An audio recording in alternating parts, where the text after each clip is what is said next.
Rest in peace, Jeff Hanneman, a true metal legend.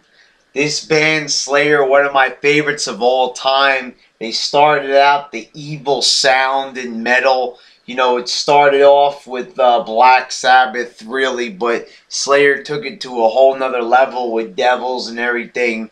You know, this music led to a lot of controversy, a lot of band cover art. You know, if you listen to the album Rain in Blood, it's probably one of the finest metal albums of all time. Rain in Blood is Slayer's best album, and it's probably one of the best heavy metal albums that you could come by.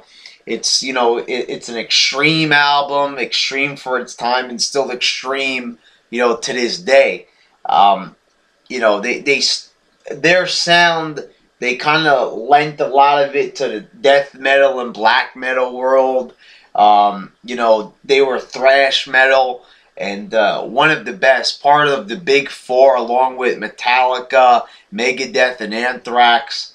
Jeff Hanneman was overshadowed, though, by Kerry King, but it was well noted that Jeff Hanneman actually possessed greater technical skill. On some albums, you would hear better technical solos that weren't full of all the whammy bar tricks. That was Hanneman.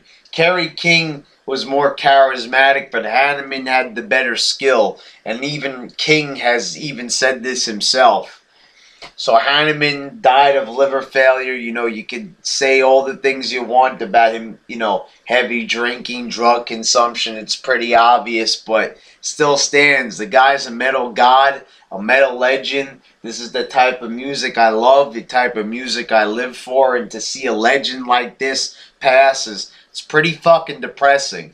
And, you know, it really speaks volumes about just, you know, how fucked up the world is. You got people like Lindsay Lohan who are drinking themselves into an early grave. Why doesn't anything bad happen to her? Here's a guy, Hanneman, who's drinking, he does drugs, but he's not really hurting anybody around him. In fact, they're very friendly to the fans. They have a big-time fan following. They give the fans what they want. They never change their style. They never sold out. Never fucking sold out, ever. Never went mainstream. Never tried to be accepted to the rail. Even my favorite band, Metallica, I will even admit to somewhat of them selling out. You know, by trying to make their music less hardcore, slow it down for the mainstream. Slayer never did that. And, you know, that's why they get that notoriety in my book. But you got people like Lindsay Lohan. Why isn't she fucking dead? Why is a guy like Hanneman, who's lending his musical artistry to the world, everybody is happy to hear this guy play guitar and lend the riffs and solos to this great legendary band, but yet he has to die.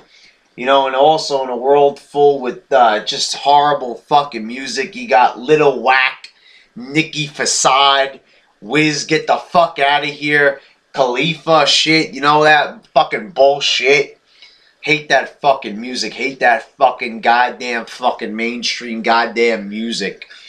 Slayer was a band that came along and it was, you know, it changed music. They undoubtedly changed music. Like, you had your Metallicas and your Megadeths, but Slayer came in there and they were nothing like those other bands. Nothing like that was heard at that time.